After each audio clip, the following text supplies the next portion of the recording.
Right. I thought about making little videos of my NationStates account. It's Jive Erin. So I'll show you an overview of my nation first. I won't get into what NationStates is, but you could look that up. Um, I haven't played it for very long. I made that flag using uh, uh, an AI image generator. Um, so that name, Jive Erin, is just a name that the program generated, that the website generated.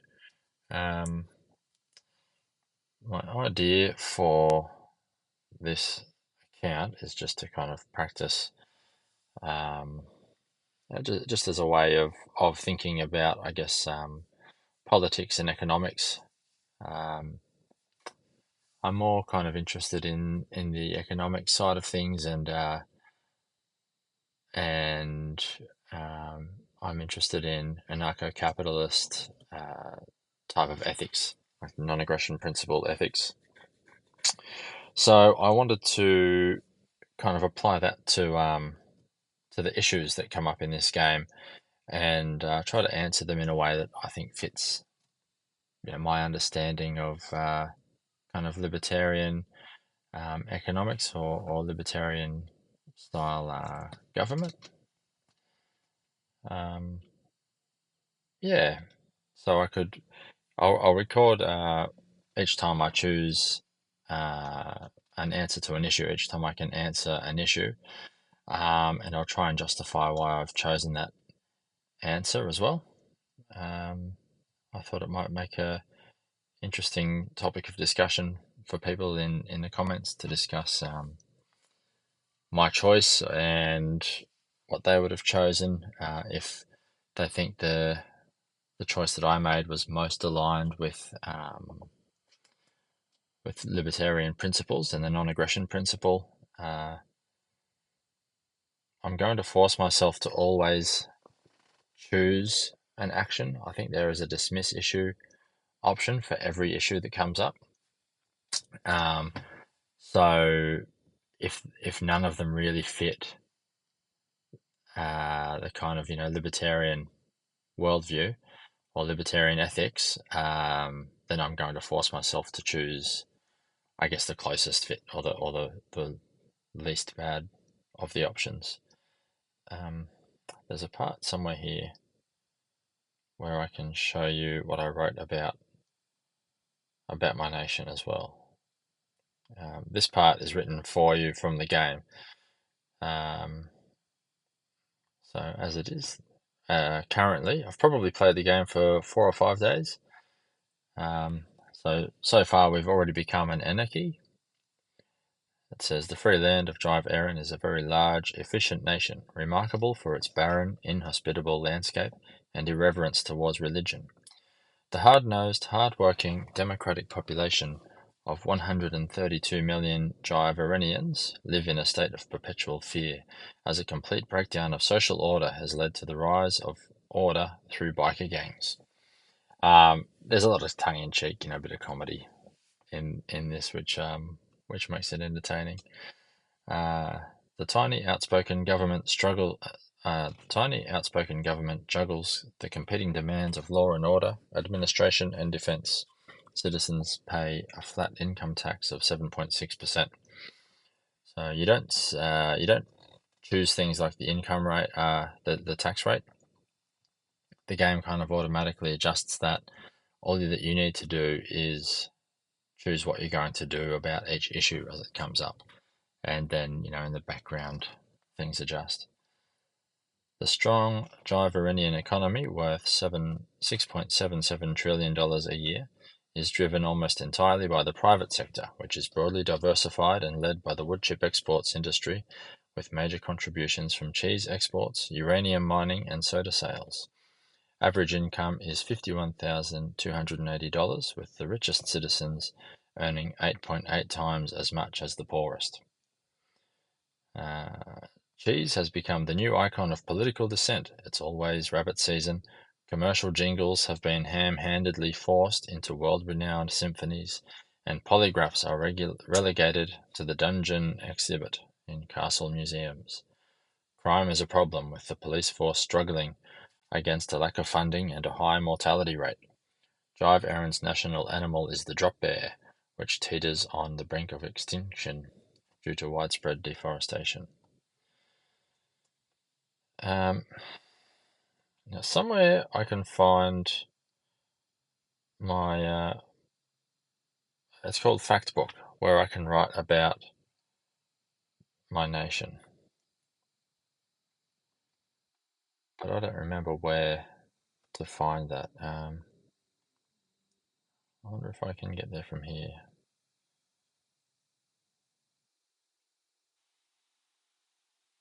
Where is it? It's called Factbook.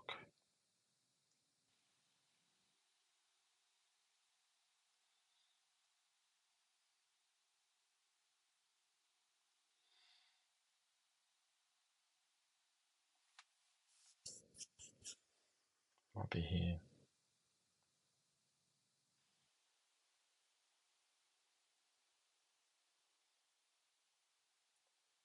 I don't know how to get to it, but I found it in my history. So, as I mentioned before, but this will get a little bit more into my background. Applying what I know about economics and politics, which is almost completely based on anarcho-capitalist philosophy at this point. I have listened to audiobooks and watched videos on a range of topics that cover social issues, politics, and economics. I got interested in such topics through YouTube in mid-2010s, firstly through anti-SJW type channels, such as Sargon of Akkad and Amazing Atheist, and then philosophy through Stefan Molyneux, and economics from videos by Thomas Sowell, or interviews mainly, I think, by Thomas Sowell, Milton Friedman, Murray Rothbard. I spent some time curious about issues of race and ethnicity, but lost interest in potential pitfalls and hazards of multiculturalism as I became more influenced by libertarian positions on immigration. I've listened to A Theory of Socialism and Capitalism by Hans Hermann Hoppe, and tried and failed to listen to Man, Economy and State, Atlas Shrugged, and will try to get through Objectivism by Leonard Peikoff. So yeah, I suppose I used to be a bit more into all of this stuff. I used to watch way too much YouTube. Um, so I'm kind of more interested now in, yeah, just in the non-aggression principle and all the applications of that. I watch a lot of Liquid Zulu videos. Um, yeah, I don't really look at interviews of those other guys anymore. Um, So yeah, mainly that's my only kind of input now is probably through Liquid Zulu videos. In terms of uh, anything that I watch that would affect my thoughts on this kind of stuff. I'm not really interested in foreign policy or steering the population towards particular social values, although I do hold my own, and I'm sure they will come through in my policy decisions. I would describe my personal political position as a socially conservative anarcho-capitalist, but I will try to run my nation state in a way that doesn't let my personal preferences get in the way. I will run it as much as I can to align with the philosophy of ethics known as the non-aggression principle. I hope that this leads to a healthy, sustainable, prosperous, and beautiful nation. So yeah, so that's my goal. For the nation, I'm probably not that conservative really. On social issues. As a libertarian, it's kind of like, if it's not unethical, I don't really have a position. I have preferences for my own life that are not really that socially conservative. I guess I just believe in family really. Um, yeah, if people have other ways of living, that's not really something I would go against in this nation. So I'll go to the issue that I can answer in this video and have a look. This one's called "It's an Honor Just to Be Nominated." The issue: since the news broke that corrupt party boss Tommy Neal allegedly used his influence and cash to secure nominations to Parliament for more than a dozen of his closest friends, including both his wife and his favourite mistress, voters have been clamouring for a more open and transparent process to determine which candidates parties nominate for office. The debate. So, yeah, each issue, you'll get a short paragraph that describes the issue, and then you get into more detail by reading the kind of the different people who are trying to influence your decisions. So we got 4 options here. What a cluster shag, despairs powerless opposition backbencher Aaron Lane, who somehow managed to sneak into your meeting. I mean, even I have to admit that mistress has a nice pair of assets on her, but are they really qualifications for public office? This demonstrates more than ever the need to take power away from the establishment and the big donors and put it in the hands of the constituents. Let the parties hold open preliminary votes to decide who the nominees for office are. It's fair, it's transparent, it's democratic, and sure, parties may be stuck with a complete basket case who doesn't know he's behind from his elbow, but if it's what the people want, how could anyone possibly object? So, who's this guy? A powerless opposition backbencher. I guess that one to me is just like a big democracy kind of advocate. It's just kind of advocating for the ethic, I suppose, of democracy. As a libertarian, we don't believe in democracy. That's pretty easy to kind of compare to libertarian philosophy. So a lot of that, yeah, he's really just saying it's democratic, which isn't convincing.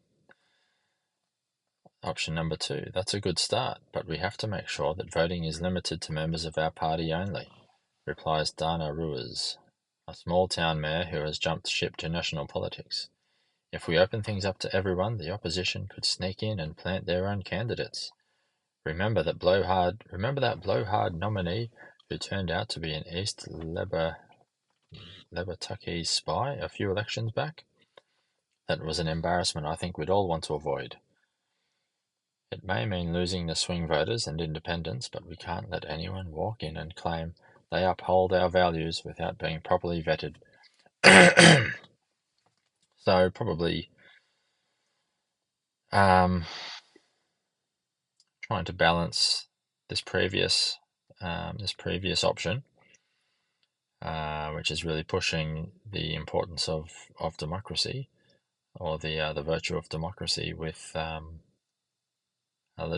maybe a little bit less privacy. The decision that you make affects your nation in different ways. So I could imagine this one increasing kind of like, your surveillance rating. Number 3, don't be tempted by populism, warns a shadowy political advisor, speaking from a dark corner while closing the blinds in your office. Primary elections are costly. They encourage a lot of unproductive infighting, and frankly, they take too much power away from Jive Erin City. There is a much simpler way to make nominations less corrupt, and that's to make sure every candidate who runs goes through a rigorous ideological purity test. That way, the most loyal and therefore most qualified candidates are the ones nominated. I guess I don't know a lot about kind of politics at this level, so nominations to Parliament.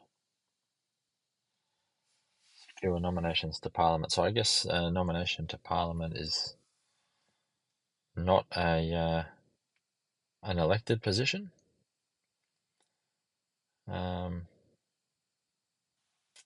Party boss Tommy Neal. So I guess he's in our party, Tommy Neal. That's kind of suggested by this third one, shadow political advisor.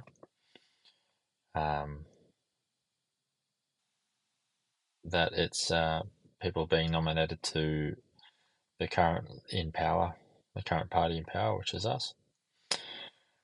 I've got a much more classy idea, declares cheese exports mogul Jaden Aaron, while ogling all your interns. Why waste our time with votes or vetoes when we can force all candidates, even the men, to compete in a beauty pageant? It'll be a fabulous show. Everyone will love it. Just imagine a leading candidate breezes through the talent and interview portions, but gets blown away in the swimsuit competition. I know I'd want to watch. The best part is that it won't cost you a single dollar. Just let me throw in a few ads for my company and products and I'll pay for everything. Okay, so number 4, as kind of cheesy as it is, that kind of does appeal to the capitalist in me.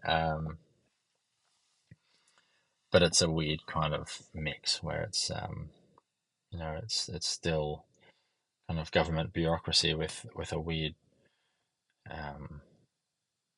kind of a sponsor, almost a sponsor for bureaucratic decisions. So that one, I don't know, that one kind of sounds a bit too a bit too mixed. Um,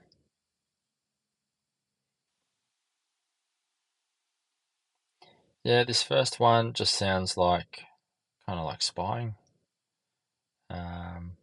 Yeah, let's talk about spies. We need to, and voting is limited to members of our party only. None of these really strike me as important in kind of libertarian philosophy off the bat.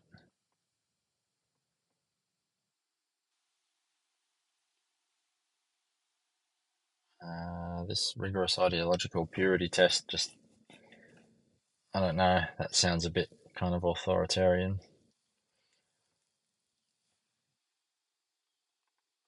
None of them kind of jump out and make me go, oh yeah, this is, this touches on libertarian values. Except for number 4, which is, a bit of a caricature of something a little bit more libertarian, which is, you know, the power of business and that kind of thing. I kind of want to pick number 4 just because number 1 is an appeal to democracy. Number 2 seems like an appeal to kind of authoritarian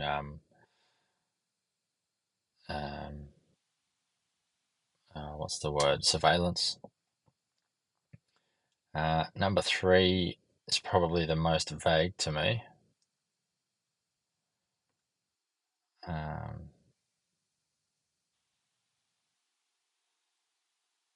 Yeah, I don't know about the rigorous ideological purity test. I think I'm going to pick number 4. As kind of cringe as it all sounds, I think that one kind of speaks to the capitalist in me. Yeah, as kind of, untasteful as it sounds. So let's go with that. Let's go with number 4. So once you choose your option, uh, there's headlines based on it, which are usually just some kind of punchlines, really. Posters of politicians in sensual poses can be found on the walls of teenagers' rooms. National pride on the rise. Chess tournament ends in violent brawl. Crime has never been worse, say the elderly. And fortune missing after mysterious corporate collapse. Okay, so what's happened? This has had pretty big effects. You don't usually have very big effects. So a corruption kickbacks per hour is up 219%. So that's increased our corruption a lot. Patriotism, which is, I don't know, I'm kind of neutral about patriotism. Authoritarianism still went up, so I wonder if that other option that to me sounded very authoritarian. I wonder if if that would have had a bigger effect. Shrink wrap consignment productivity index. You can tap on these as well to figure out what they are. Estimates levels of employee ennui to determine which nations have the largest retail industries. I don't know what ennui is. But okay, our retail industry seems to have grown. I think our weather improved. Weaponization increased. Crime went up a little bit. Tourism went up a little bit. Barely affected lifespan. Drug use, employment was down a tiny bit. Charmlessness was down, so the higher, ranked highly, considered by many to be the most inhospitable, charmless and ghastly places. So we're almost at the top for charmlessness already. Pacifism went down. Human Development Index went down. Political apathy. These results were determined by seeing how many citizens of each nation answered a recent World Census survey on the local political situation by ticking the don't give a damn box. So political apathy has gone down by a little bit. People are more engaged politically, I guess. Political freedom actually went down. Inclusiveness went down a lot. Food quality went down a lot. Ideological radicality. Intelligence went down a lot. Safety and scientific advancement went down a lot. So, bit of a mixed bag. I don't like the results of that decision. Anyway, that's the idea of the game. And yeah, hopefully people can have fun discussing my decision, and if they think I made the best decision out of the options, or if they would have chosen something else. Maybe also what they think of the effects that it had. They might disagree with the effect of the decision I made, or something as well. Cool. Anyway,